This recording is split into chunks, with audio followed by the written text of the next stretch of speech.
Hello, and thanks for joining me. This is a response to Susan from the channel blackeyedsiouxsie, which is spelled as you see it on your screen. This does not appear to be a religion-oriented channel, but just a gaming and hobby channel. And Susan herself doesn't seem to be a Christian, and possibly not even a theist. But she did call atheists out. And when you call atheists out, there's a chance you're going to get my attention, especially when you use the word quantum. Nerd that I am, that gets my attention. So let's see what Susan has to say. Susan here. I just want to talk about atheism and maybe give atheists a new way of looking at things, because sometimes it seems like they need it. I used to be an atheist. When someone tells me they used to be an atheist, this by itself only tells me that they have something in common with most people who grew up in Soviet Russia. It doesn't give them any special credibility in my eyes. And I used to be the most dreary, dismal, and pessimistic type of atheist. When I hear a story like that, I'm reminded of a quote from Arthur C. Clarke, and I'm paraphrasing from memory here. Perhaps it is better to be insane and happy than to be sane and unhappy. But surely it is best of all to be sane and happy. Clarke was using the concept of sanity kind of loosely there. I certainly don't think that all theists are insane, but I am genuinely sorry you couldn't find happiness as an atheist. I didn't think of spirituality as being valid whatsoever. And I know a lot of people still think that way. And let me just give maybe a reason to think about something else besides that, because I find that kind of mentality to be a depressing way of living, because you don't have evidence that you're right. In fact, there is at least some evidence for physicalism as applied to consciousness. It is well known that inducing changes in the physical structure of the brain can induce changes in a person's mental states. People with traumatic brain injuries report often significant changes in their ability to think, feel, perceive, in short, carry out any kind of activity of the mind. This is exactly what would be expected if the mind was physical and dependent on the brain, but it needs quite a bit of explanation if the mind is not physical and not dependent on the brain. This is not proof positive that minds are physical, but it does mean that it's simply not true to say there's no evidence against supernaturalism. I get it. The Christians are not giving you a good story to believe, and I'm with you on that. But atheism that says nothing is real, that no, consciousness is not real outside of the human skull. Let me just throw this on you and, think about it. All right. So, atheists love science, right? That's something we can agree on. Everybody loves science. Anyone who's ever watched a space shuttle launch, used a microwave, wore glasses, flipped a light switch, drove a car, read The Martian, added baking soda to vinegar in their kitchen, or watched this video on their cell phone or computer has an appreciation of science. The difference is, atheists tend not to be selective about it. So we've got some theories that are accepted as basically being facts, like evolution and relativity, etc., gravity. And then there's some that are unknowable. It begs the question to use the word unknowable. There is a theory, which hasn't been proven and perhaps never can be proven, that literally everything that exists, every fact in the universe, can in principle be known by science. In which case everything that you call unknowable is not unknowable, simply not yet known. I think that this view is slightly extreme, but I have no good reason to think that the mysteries that currently haunt us, such as the origin of the universe, will not someday be known by science. Do you have a good reason to think otherwise? And then you've got a very exciting offshoot of all of this is quantum physics, which has one element that I think is relevant for this, which is, and by the way, these theories are all thought up by the same kind of people, like Einstein and stuff. Actually, Einstein was not a fan of quantum physics, or at least of its implications. It's the motivation behind his famous quote, "God does not play dice with the universe." You're thinking of people like Niels Bohr, Max Planck, Werner Heisenberg, Erwin Schrödinger, and so on.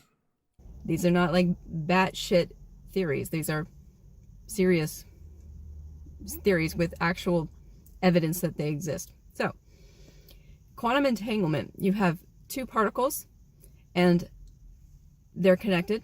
So you move this one this way, and that one is mimicking it, no matter how far away it is. Atheists, you need to square this. Why is that? Do you have some explanation for that? I can't think of a good reason why atheists should be expected to give an explanation for quantum entanglement, but not an explanation for other observed physical phenomena, such as the weak nuclear force or the Newtonian laws of motion. If you are demanding that atheists explain all these things, then I can't think of a good reason why you would not similarly demand an explanation from theists. But the theist explanation for, say, quantum entanglement isn't very good. It is ontologically complex, it is not specific to the phenomenon being explained, and it doesn't have a good track record of similar explanations holding up over time. Buddhist enlightenment and a lot of religions, spirituality, etc., what are they doing? At the core, the point is to feel one with the universe, or I guess God, if you want to call it that. But to feel connected, to feel part of something. And I think quantum entanglement is evidence that they're correct to seek that. Quantum entanglement refers to a specific phenomenon that involves two material objects, namely two subatomic particles. It does not refer to any kind of interaction between a material object and a non-material object. So frankly, I don't see how quantum entanglement can be any kind of evidence for any sort of non-material phenomenon. You would need to show me a phenomenon that involves an interaction between a material object and a non-material object, or, if you believe that the mind is not material, between two non-material objects. Because maybe in the meditation or prayer or whatever, it channels that entanglement and they can feel it, all right? And an atheist would, like, if you believe that quantum entanglement is possible, but with the knowledge that you can't explain that, it's this thing you absolutely cannot explain. First of all, it's dangerous to speak of what atheists absolutely cannot do. We often end up doing it. Second, with the line of reasoning that you're using, it's really not necessary to invoke quantum entanglement. You might as well say that we can't explain how it is that heavy objects pull lighter objects toward them, but religious talk of drawing closer to God or the universe sounds an awful lot like gravity, doesn't it? Checkmate, checkmate, checkmate, checkmate, checkmate, checkmate, checkmate, checkmate. Using quantum entanglement instead of gravity just makes the idea sound more grandiose than it is. Why is it a giant leap to say, like, these people meditating or praying or, they feel this energy or whatever, like whatever connects us. Why is that too far, to me, it's more ludicrous to say that's 100% not the case. Nobody seriously thinks that people who claim to have religious experiences are not having religious experiences. What we question is the referent of these experiences, or what it points to outside their own mind, if anything. If naturalism is true, then we would expect certain mental states to be interpreted as religious experiences based on how they were taught to interpret them. This is exactly what we see. You don't see a Shinto monk reporting an experience of the Holy Spirit, or a Christian nun reporting an experience of her ancestors, or either of these people reporting a vision of Allah or Zeus. Maybe some of that is real, and it's not going to change your life. I mean, you can't do anything about it, really. I mean, maybe you can kind of manipulate things with prayer or something, but if that's even remotely true, that spirituality, meditation is keying in on those entanglements and manipulating them, I mean, why wouldn't you want to check it out? Nobody can prove for certain that these mystical things don't exist. But an epistemology of anything goes only leads to chaos. The questions that I ask myself are, am I forming my beliefs in such a way that they have the best chance of corresponding to what is ontologically true in the world, and what do these beliefs tell me would be the best use of my time? Now, what do I think happens when you die, and why, what's setting it off to have that entanglement? I don't know, right? I really don't. I was impressed with this statement that you made, and with one or two other similar statements you make later in the video.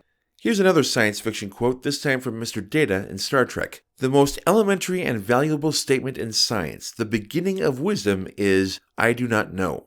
So I want to finish this video by complimenting you for your mature attitude towards Swearing that it isn't is the small-minded choice. Well, that's disappointing.